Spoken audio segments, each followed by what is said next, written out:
Hi hello welcome to post 360. నేను మీ మురళీ రాపల్లి.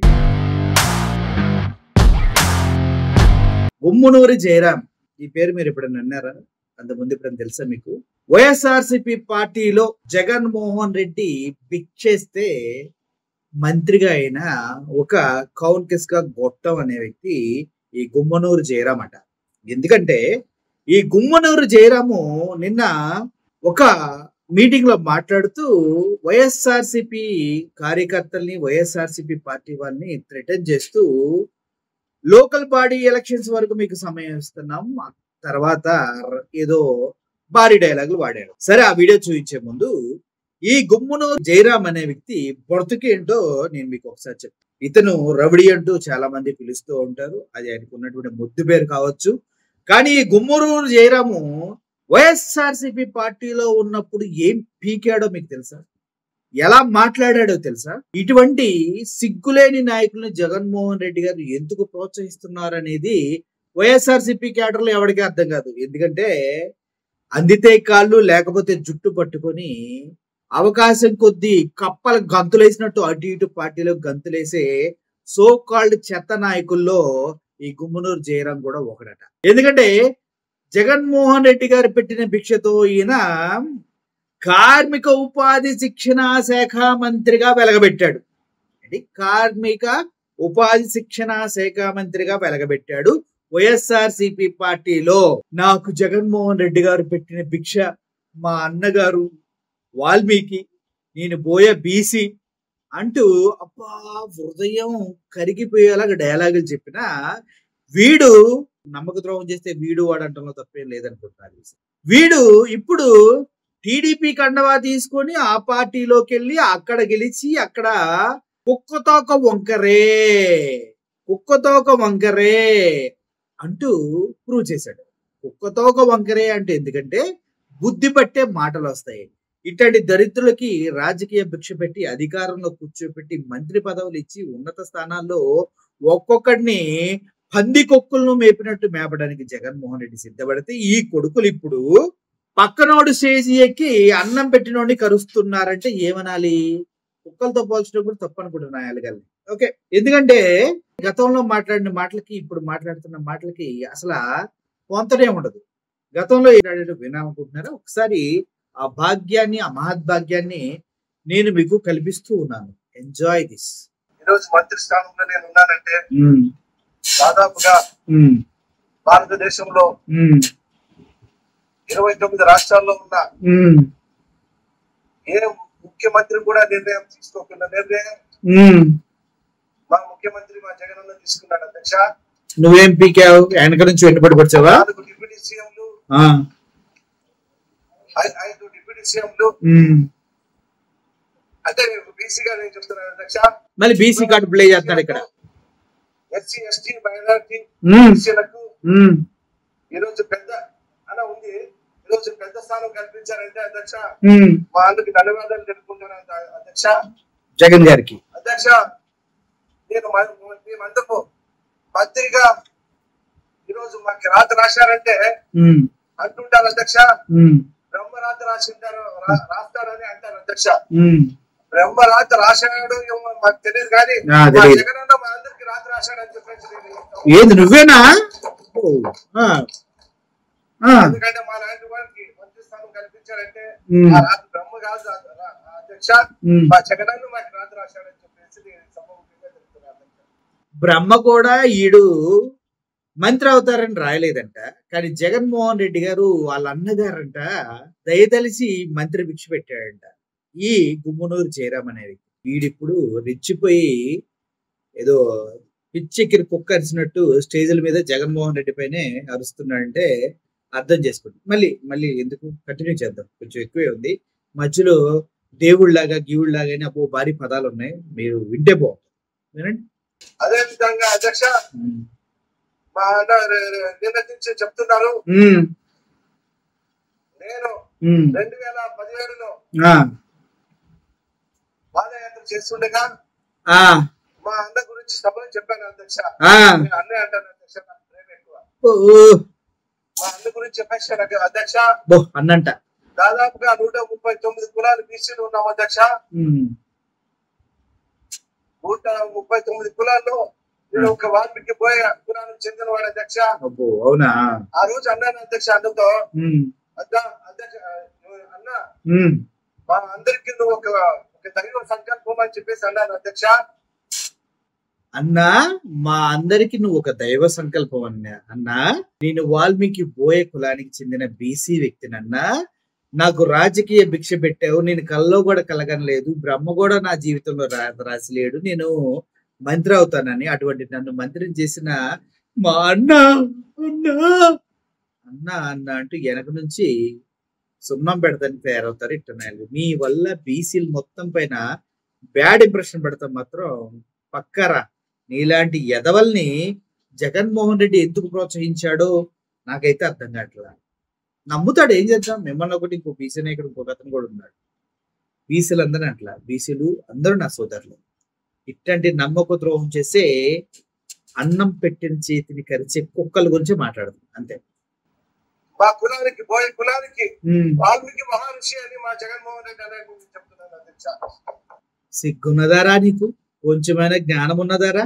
వాల్మీకి మహాబోయకి ఆయన ఏం చెప్పండి, మర్చిపోయాను నేను, సారీ. దైవ సంకల్పం అని చెప్పేసి అన్నాను అధ్యక్ష. మా కులానికి బోయ కులానికి వాల్మీకి మహర్షి అని మా జగన్మోహన్ రెడ్డి అనే చెప్తున్నాను అధ్యక్ష. వాల్మీకి మహర్షితో పోల్చి వాల్మీకికే వెన్నుపోటు పడిచిన గుమ్మనూరు జయరాం అనే ఒక వెన్నుపోటుదారుడు ప్లేట్లు కప్పదూకినట్టు ఆ పార్టీలోకి ఈ పార్టీలోకి దూకే ఒక నమ్మక ద్రోహివా నువ్వు? అబ్బో తెలియలేదన్నా నాకు.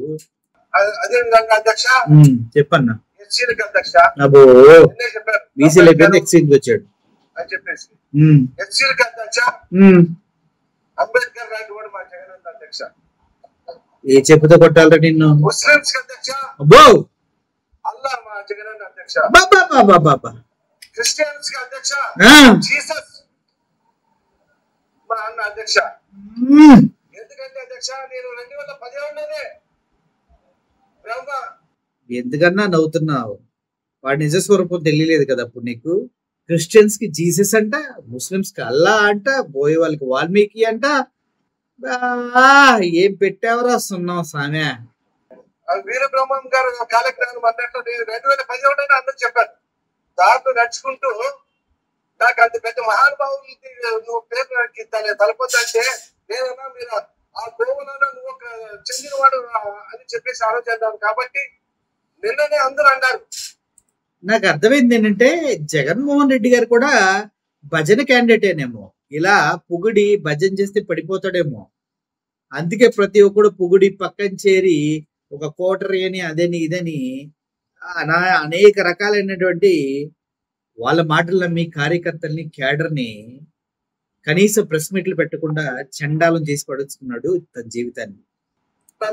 వాడు మా ముఖ్యమంత్రి జగన్ అధ్యక్ష. అదే అనుగుణాలంతా ఉండేది వాడు మా ముఖ్యమంత్రి జగన్ అధ్యక్ష. అదేవిధంగా అధ్యక్ష సాయిబాబా సబ్కా మాలిక్ అంటాడు అధ్యక్ష. అంటాడు రాజకీయాలు ఎలక్షన్ వరకే ఉండాలా, కులం లేదు మతం లేదు అన్ని అందరూ సమానం, పార్టీ లేవు అంత సమానమే అంటాడు కదా అధ్యక్ష. కాబట్టి ఆ స్థానం కూడా సాయిబాబా స్థానం కూడా సబ్కా మాలిక్ అని చెప్పేసి చెప్తున్నాడు అధ్యక్ష. ఒరే గొమ్మనూరు జయరామా, ఏ దేవుణ్ణి వదలకుండా జగన్మోహన్ రెడ్డి గారిని అన్ని దేవుళ్లతో పోల్చి దేవుణ్ణే మోసం చేసిన దరిద్రుడిగా నిలిచిపోదాం అనుకుంటున్నావా? నీ బతుకు సిగ్గేమన్నా ఉన్నదారా? సాయిబాబాను వదలలేదు, యేసుక్రీస్తుని వదలలేదు, అల్లాను వదలలేదు, వాల్మీకిని వదలలేదు, మీ బోయ కులానికి దేవుడు వాల్మీకిని వదలలేదు. ఎవరిని వదలకుండా జగన్మోహన్ రెడ్డి గారి కుల మతాలకి అతీతంగా పాలన చేస్తున్నాడని చెప్పి కూడా చివరికి నువ్వు మాట్లాడిన మాటలు ఏంద్రా జయరామా? నీ బతుకు నువ్వు ఏంద్రా? అసలు ఇట్టంటోడు అసలు జగన్మోహన్ రెడ్డి ఎలా వీడిని ఎంకరేజ్ చేసాడు నాకు అర్థం కావట్లేదు భయ. సారీ, ఏమనుకోకండి. ఇదే గుమ్మనూరు జయరాము టీడీపీ తీర్థం పెట్టుకున్నాక టీడీపీ పార్టీలోకి వెళ్ళి నిన్న పెట్టిన మీటింగుల్లో సార్ ఏం మాట్లాడారో ఒకసారి వింటారా? జగన్మోహన్ రెడ్డి గారిని ఎంత బాగా పొగిడారో అర్థమైంది కదా. ఇప్పుడు వైఎస్ఆర్సీపీ పైన ఒరిజినల్ విషయం ఎలా కక్కుతున్నాడో చూస్తారా? చూసిన తర్వాత ఏ చెప్పుతో కొడతారు వీడిని అనేది మీరే అర్థం చేసుకోండి.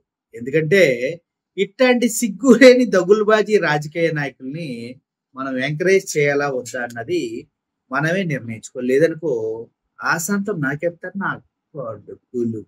సరే చూడండి, ఏ ఒక్కడు కూడా వైఎస్ఆర్ కాంగ్రెస్ పార్టీ నామినేషన్ కూడా వేయకుండా చేసే వైఎస్ఆర్ పార్టీ అంట నామినేషన్ కూడా వేయకుండా చూడాలంట. మనందరూ తీసుకుందాం, మీరందరూ కూడా కలిసిమెలిసి ఉండాలా. ఎవరికైనా సీట్ ఇస్తే కాళ్ళు గుంజే పని చేయొద్దండి. ఎవరికైనా సీట్ ఇస్తే కాళ్ళు గుంజే పని చేయకూడదంట. వీడిలాగా పొగిడి వెన్ను పొడిపడిచి పక్క పార్టీలోకి వెళ్ళి పబ్బం గడుపుకోవాలా? మరి గుమ్మనూరు జయరామా ఏం చెప్తావు అనుకుంటున్నావు రాజా నువ్వు? ఈ రోజు మనవాడు మన సర్పంచ్ మన ఇంట్లో ఉంటే రేపు పొద్దున మనం పని చేసేదానికి కూడా ధైర్యంగా ఉంటుంది. మన వాడిని ఈ స్థానిక సమస్య ఎన్నికల్లో పోగొట్టుకుంటే మీకు మర్యాద లేదని చెప్పి మీ అందరికి మరొకసారి హెచ్చరిస్తున్నా.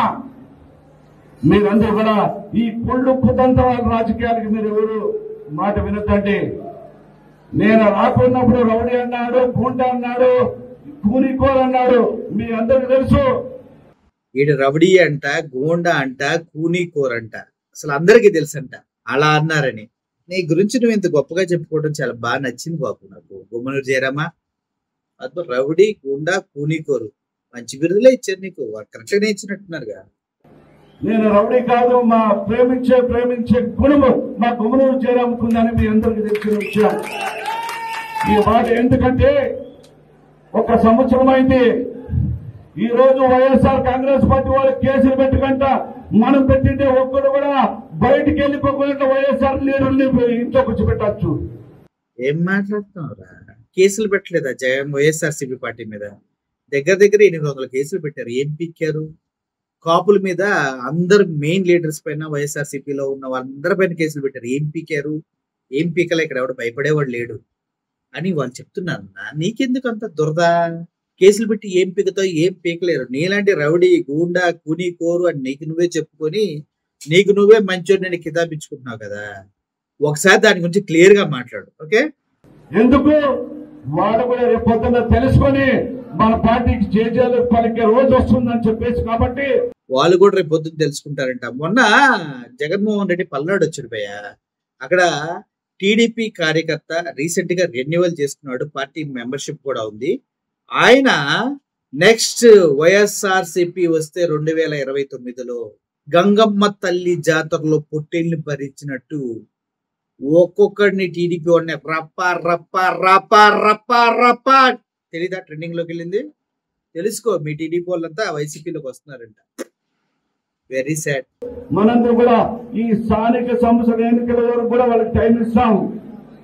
బుద్ధి మార్చుకొని మా పార్టీలోకి వచ్చి మా పార్టీ తీర్థం పెంచుకొని మా ఆశీర్వాదం పొందితే కానీ లేదా ఈయన ఆశీర్వాదం పొందాలంట. మొన్న నిందాకమో జగన్మోహన్ రెడ్డి దేవుడు సాయిబాబా అనే పొగిడి ఇప్పుడు మనోడే దేవుడు రూపం ఎత్తి ఆశీర్వాదం తీసుకోవాలని చెప్తూ ఉన్నాడు. ఆశీర్వాదం ఆట తీసుకురావాలన్నా? ఆశీర్వాదం ఏమన్నా తీసుకురావాలా? రేపు స్థానిక సమస్యల ఎన్నికల్లో తల ఊపితే మాత్రము తోక కత్తిరించి సున్నమంటే స్థానిక సంస్థల్లో వ్యతిరేకంగా ఉంటే కోత తప్పదంట. కోత అంటే ఎట్టుంటుందో తెలుసా అన్న? ఈసారి నిజంగా జగన్మోహన్ రెడ్డి గారు ఎక్కడికి వెళ్ళినా లక్షల్లో వేలల్లో జనాలు ఎందుకు వస్తున్నారో తెలుసా? మీ పార్టీ పైన వ్యతిరేకత. ఇప్పటి వరకు నువ్వు స్టేజ్ పైన మీరు ఇచ్చిన పథకాల గురించి ఒకసారి కూడా మాట్లాడలేదంటేనే మీ చేతగాని ప్రభుత్వం యొక్క అసమర్థత క్లియర్ గా తెలుస్తుంది. నువ్వు చెప్పాల్సింది అయ్యి కదా, అవి చెప్పకుండా సొల్లు చెప్తావేంటి? నిన్న టన్నులు డేటా తీసుకొచ్చి మిమ్మల్ని మీ ముందేసాడు జగన్మోహన్ రెడ్డి. ఒక్కడ కూడా దాని గురించి మాట్లాడేంటి? మాట్లాడే దమ్ము ధైర్యం దాని గురించి డిఫీట్ చేసే సత్తా లేదనే కదా. తెలుసుకో జయరామా. మన Lokesh Babu red book open చేస్తారేమో కానీ రెడ్ బుక్ గురించి ప్రజలు ఏమనుకుంటున్నారు వినాలనుకుంటున్నావా? ఈ కూడా భయపడదు, నా ఎంటుకు కూడా భయపడదా అంటున్నారు. దానిపైన మీరేమంటారు? నేషనల్ మీడియాలో రెడ్ బుక్ చూపించినందుకు అమ్మ నా బూతులు తిడుతున్నారు. దాని గురించి ఏమంటారు? రెడ్ బుక్ గురించి భయపడేవాడు ఎవడు ఉన్నాడు ఇప్పుడు ఆంధ్రప్రదేశ్ లో? మరీ కామెడీ చేస్తావు నువ్వు. క్లోజ్ చేస్తాడేమో కానీ రేపు స్థానిక సంస్థల ఎన్నికలు అయిన తర్వాత రెడ్ బుక్ నేను ఓపెన్ చేశాను చెప్పేసి వైఎస్ఆర్ కాంగ్రెస్ ఇప్పుడే కదన్నా నేను రౌడీ అన్నారు, గోండా అన్నారు, కూనీకోర అన్నారు, కానీ ప్రేమతో ఉన్న వ్యక్తిని అన్నావు. చివరికి నీ ఒరిజినల్ క్యారెక్టర్ ని ఇట్లా బయట పెడితే అంటే స్థానిక సంస్థలు ఎన్నికలు అయిపోయిన తర్వాత అంటే లోకేష్ రెడ్ బుక్ తీసినా తీయకపోయినా ఈయన రెడ్ బుక్ తీస్తాడంట, అంతులు చూస్తాడంట. ఏందన్నా ముందే కదా చెప్పావు నువ్వు గూండాని, పుండాకూర్ని, మర్డరిస్ట్ ని అన్నారని. మళ్ళీ అదే నిరూపించుకుంటావు ఎందుకు లాస్ట్ వచ్చేసరికి అది కాదని చెప్పి? ఇది ఊరికే మాట కాదు, ఖచ్చితంగా మీ అందరూ కూడా ఇలాగే కసిగా ఉండాలా. కసిగా ఉండాలా? ఏ కస కూడా చెప్పు. కసలో చాలా రకాలు ఉంటాయి. నీ కస రేపు రాబోయే ఎన్నికల్లో మీరందరూ కూడా కలిసిమెలిసి సర్పంచ్ పెట్టినా సర్పంచ్ గెలిపించుకుందాం, ఎంపీటీసీని పెట్టినా ఎంపీటీసీని గెలిపించుకుందాం, జడ్పీటీసీని పెట్టినా జడ్పీటీసీని గెలిపించుకుందాం. ఈ రోజు జడ్పీటీసీ ఒక క్యాస్ట్ అయితే ఎంపీపీ ఒక క్యాస్ట్. మేము ఎందుకు మాటిస్తున్నా, ఎంపీపీ ఒక క్యాస్ట్ అయితే జడ్పీటీసీ ఒక క్యాస్ట్. ఇది క్యాస్ట్లు పిచ్చి బాగున్నట్టు చూసారు కదా. ఈయన పేరు గుమ్మనూరు జయరాము. జగన్మోహన్ రెడ్డి గారి భిక్షతోటి కార్మిక ఉపాధి శిక్షణ శాఖ మంత్రిగా ఉన్నారు. అప్పుడు దేవుడు అన్నాడు, ఇప్పుడు దెయ్యం అంటున్నాడు. చివరికి జగన్ అంటే భయం అన్న మాట మాత్రం అర్థమైంది. Thank you for watching this video. ఇటువంటి రాజకీయ వ్యభిచారుల్ని దయచేసి మీరు ప్రోత్సహించొద్దని, వీళ్ళు చెప్పే సొల్లి కబుర్లు వినొద్దని, ప్రజల కోసం బ్రతికే వాళ్ళని, ప్రజల గుండెల్లో ఉండాలని ఆశపడే వాళ్ళనే మీరు నాయకులుగా ఎంచుకోవాలని, తద్వారానే మీ జీవితాలు మారుతాయి అనేది మాత్రం చెప్తూ సెలవు తీసుకుంటున్నాను. Thank you for watching this video. Murali signing off. Thank you so much.